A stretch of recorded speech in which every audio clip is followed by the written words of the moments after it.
सत्संगी प्रेमीजनों, हिंदू मुसलमान भाइयों, देखो संदेश सबके लिए होता है, किसी एक कौम कौमियत जात के लिए नहीं, संपूर्ण मानव इंसानों के लिए होता है। महात्मा फकीरों के अंदर कोई जात पात का भेदभाव नहीं होता। वो हिंदू मुसलमान के लिए नहीं आते, वो संपूर्ण इंसानी जात के लिए आते।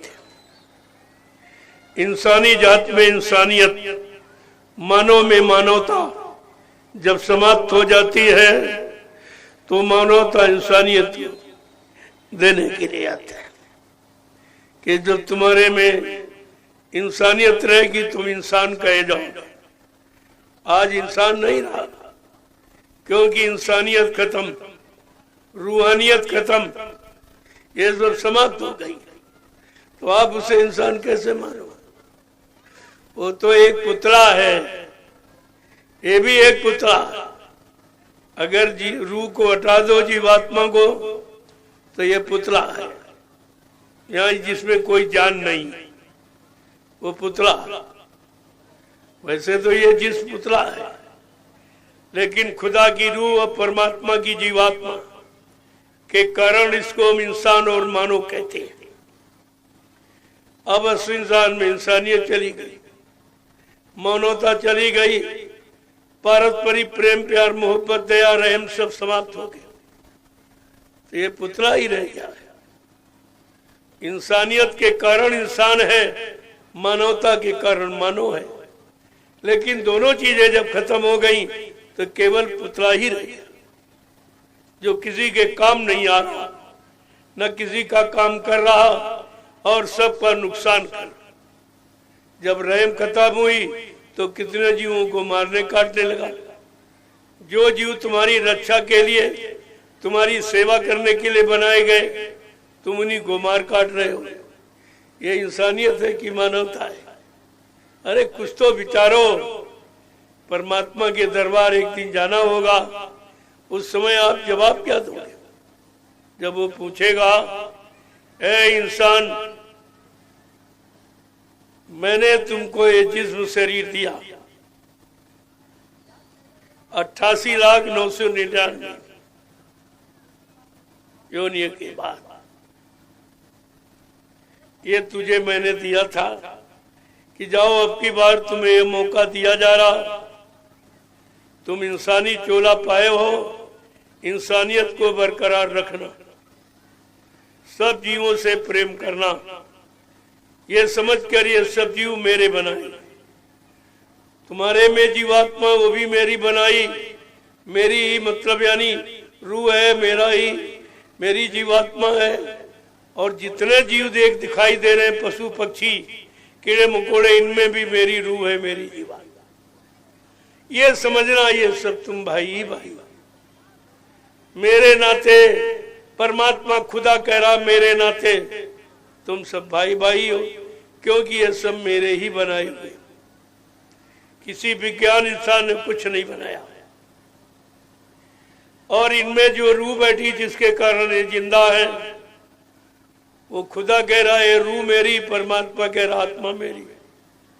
तो उस नाते भी तुम सब भाई भाई, दोनों तरफ से, चाहे जिस्म से, चाहे रूह से, चाहे शरीर से, चाहे आत्मा से, देखो तुम सब भाई भाई।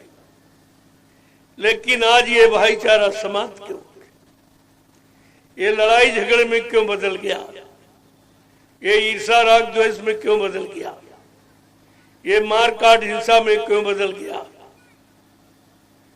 यही आपका गुनाह और पाप है, जिसके कारण तुम्हारा ये मानव शरीर आपको नहीं मिलेगा। एक बार देखकर उसने देख लिया, तुमने कोई अच्छा काम नहीं किया। तुम्हारे पर रहम दया की जाए तो कैसे? क्योंकि परमात्मा खुदा कह रहा, तुमने मेरे बनाए जीवों पर रहम और दया नहीं की, लिहाजा तुम्हारे पर कोई दया रहम नहीं होगी और दोबारा ये जिस्म का मौका नहीं मिलेगा, शरीर का।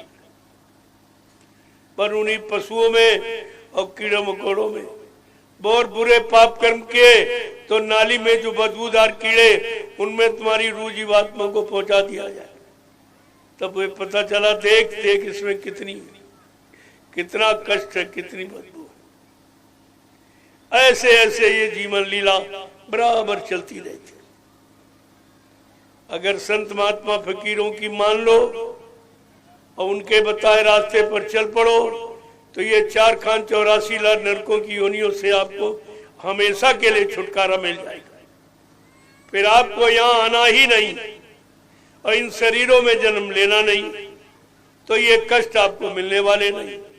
फिर मौत भी तुम्हारा कुछ नहीं कर पाएगी, क्योंकि मौत तो इन्हीं शरीरों की होती है। जीवात्मा की मौत नहीं होती, शरीर की। और जब ये शरीर पाने वाले देश में, इस मृत्यु लोक में जब आप आओगे ही नहीं, तो न जन्म है न मृत्यु, कुछ नहीं। वो चीज, वो रास्ता संत महात्मा फकीरों का है, उनके जरिए मिलेगा। यहाँ ज्ञानी विज्ञानियों के जरिए नहीं है, वो तो संत महात्मा फकीरों के जरिए मिलता रहा और मिलेगा। इसलिए संत महात्मा फकीर पहले से आवाज लगाते, अरे भाई मेरी बात मान लो, ये मानव शरीर तुमको कुछ काम के लिए मिला है और वो काम तुमने शुरू नहीं किया, शुरू भी नहीं किया। क्योंकि जब जीवात्मा रूह मां के गर्भ में थी, और गर्भ की स्थिति बड़ी खराब है, बहुत दयनीय है। सिर नीचे पैर ऊपर होते, मां का मलमूत्र बच्चे के मुंह पर से गुजरता है। कितनी दुर्गंध होगी, कितना कष्ट होगा। ये गर्भवास की सजा है कि दोबारा ऐसे कर्म मत करना जो इस सजा का अधिकारी तू बने, गर्भ में आना पड़े। और वहां पर कोई दुख तकलीफ सुनने वाला है नहीं। जब 5 महीने का पिंड हो जाता तब वो हरकत करने लगता, हिलने डुलने लगता, खुशबू बदबू की एहसास करता। तो गर्भवास की जो बदबू है, जो दयनीय दशा है, दुर्दशा, वहां तो कोई है नहीं जिससे वो प्रार्थना विनती और जो मिन्नत करे। तो वो रूह, वो जीवात्मा अपने खुदा, अपने परमात्मा से प्रार्थना करती। क्या करती है, किस नाम से करती प्रार्थना कि आपकी शंका निकल जाए। कि रामचरितमानस को पढ़िए तो उत्तरकांड में आपको सब प्रमाण मिल जाएगा कि जीवात्मा प्रार्थना कर रही तो किस नाम से कर रही।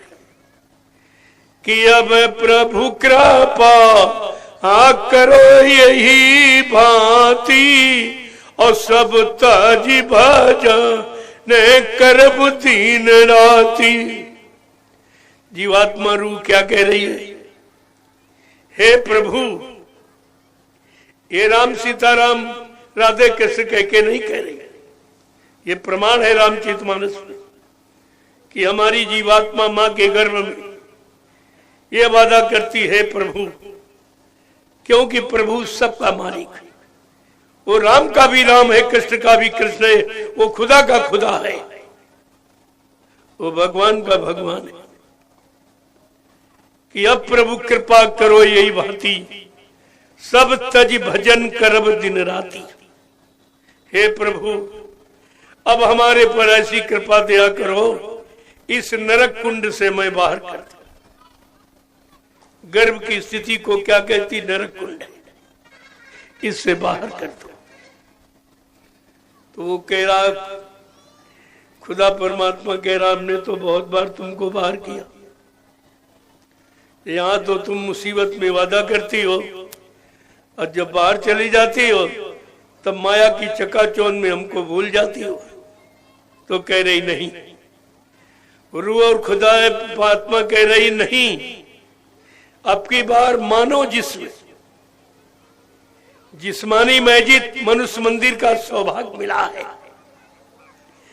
लिहाजा मैं किसी महात्मा संत फकीर की तलाश करके अपने घर का रास्ता पूछ लूंगी और चली जाऊंगी, फिर यहाँ कभी नहीं आऊंगी। अरे इतना इतना तुम्हारे अंदर क्यों दर्द हो रहा? कहा मैं 83,99,999 योनियों में जा कर मैंने देखा, वहां केवल जन्म मरण जन्म मरण जन्म, पैदा हुआ फिर मर गया, फिर पैदा हुआ फिर मर गया, यही सिलसिला चलता रहा।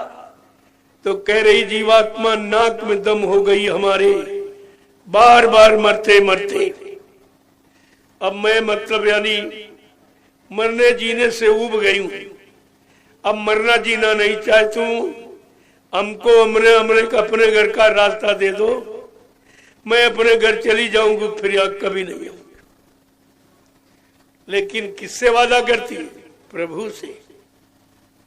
और प्रभु नाम आया। अब अभी तक किसी ने प्रभु नाम का प्रचार नहीं किया। ये रामचरितमानस का प्रमाण देखिए आप, किसी ने प्रभु नाम का प्रचार नहीं कराया। सतयुग का इतिहास बताता हरि नाम का प्रचार, त्रेता का इतिहास कह रहा सीताराम का प्रचार, द्वापर युग का इतिहास कह रहा राधे श्याम का प्रचार, यानी कृष्ण नाम का प्रचार, देवी देवताओं का प्रचार। लेकिन रामचरितमानस क्या कहती है?